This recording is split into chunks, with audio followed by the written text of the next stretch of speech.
Amigos e amigas, estamos de volta, Caminhos da Diversidade, eu sou Ayrton Becali e agora nós vamos falar sobre a legislação voltada às pessoas com deficiência. No programa passado, nós estávamos falando da Lei Brasileira de Inclusão, seu artigo 1º e 2º. E eu pretendo voltar a esses artigos antes de me alongar pela lei, que pretendo fazê-la toda comentada, primeiro artigo por artigo, depois por setor, educação, saúde, esporte, lazer, cultura, porque eu acho importante esses dois artigos. Esses dois artigos, eles dizem respeito a que pretende a lei e a quem se dirige a lei. E eu falei no programa passado que a definição de pessoa com deficiência nessa lei tem alguns pontos que geram polêmica, que um deles era a questão sensorial, porque nós não temos só o sentido da visão, da audição, nós temos outros sentidos. E as pessoas tendem a achar que, como a Lei Brasileira de Inclusão é uma lei posterior e específica, ela revogou tacitamente algumas outras leis. Só que a Lei Brasileira de Inclusão, quando ela quis fazer revogações, ela fez revogações específicas, explícitas, claras. Revoga-se isso, revoga-se aquilo outro. E nós temos legislação infraconstitucional em nosso país que define essas deficiências. E eu vou ler para vocês, porque isso ainda está em vigor. Então, quando ela fala sensorial, esse sensorial está definido em lei anterior. E também ela traz uma inovação à nossa lei, que é muito importante. Porque antes nós tínhamos uma avaliação da deficiência sob uma ótica exclusivamente médica. A deficiência era uma doença a ser tratada, que poderia ter cura ou não. Hoje, você sabe que a deficiência pode ser proveniente de uma doença ou não necessariamente pode ser proveniente de uma doença. Então, a avaliação, ela leva em consideração outros fatores psicológicos, sociais, para a pessoa que, em determinada condição, tenha condições de convivência em sociedade em igualdade de condições. Isso seria feito por uma equipe multidisciplinar para ser regulamentada a sua forma pelo governo federal. Mas eu quero voltar ali atrás, na questão sensorial, porque isso já gerou polêmica, isso já gerou discussão, isso já gerou inúmeras perguntas. E nós temos algumas decisões de tribunais que estão dizendo até que a perda de audição de apenas um lado não caracteriza, por exemplo, deficiência para fins de concurso público. Então, é muito importante que nós tenhamos em mente a legislação existente que não foi revogada. E eu trouxe essa legislação aqui, que eu gostaria de ler para vocês a parte que diz respeito, que é pelos artigos 3º e 4º do Decreto 3.298 de 1999, que veio regulamentar a Lei 7.853 de 1989. Ela diz no seu artigo 3º, para efeitos desse decreto, considera-se 1. Deficiência, toda perda ou anormalidade de estrutura ou função psicológica, fisiológica ou anatômica que gere incapacidade para o desempenho de atividade dentro do padrão considerado normal para o ser humano. 2.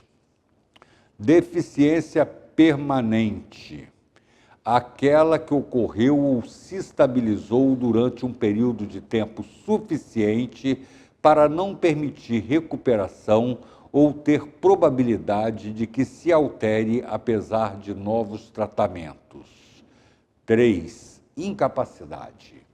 A redução efetiva e acentuada da capacidade de integração social, com necessidade de equipamentos, adaptações, meios ou recursos especiais, para que a pessoa portadora, ainda se usava o termo portador, agora é pessoa com deficiência, para que a pessoa portadora de deficiência possa receber ou transmitir informações necessárias ao seu bem-estar pessoal e ao desempenho de função ou atividade a ser exercida. Aí ele continua. O artigo 4º. É considerada a pessoa portadora de deficiência, ainda está na nomenclatura antiga, a que se enquadra nas seguintes categorias. Aí ele vai falar da deficiência física e da deficiência auditiva e visual. Repare, então, que ele não pega os demais sentidos. Ele aqui explicita, deixa claro, é a deficiência auditiva e a deficiência visual que é considerada pessoa com deficiência. Aí a questão aqui que se discute muito, já em cima, desde a edição deste decreto, a perda da fala. Tem gente que não perdeu a audição e perdeu a fala, tem gente que perdeu a audição e perdeu a fala, tudo bem, se classifica na auditiva. Mas e a pessoa que perdeu a fala sem perder a audição? Essa pessoa não é considerada pessoa com deficiência? Essa pessoa não sofre preconceito? Essa pessoa não tem dificuldade no mercado de trabalho, dentro de escola, em vários locais diferentes? Por isso a importância da Lei Brasileira de Inclusão, quando ela muda o enfoque puramente médico e coloca o enfoque biopsicológico social.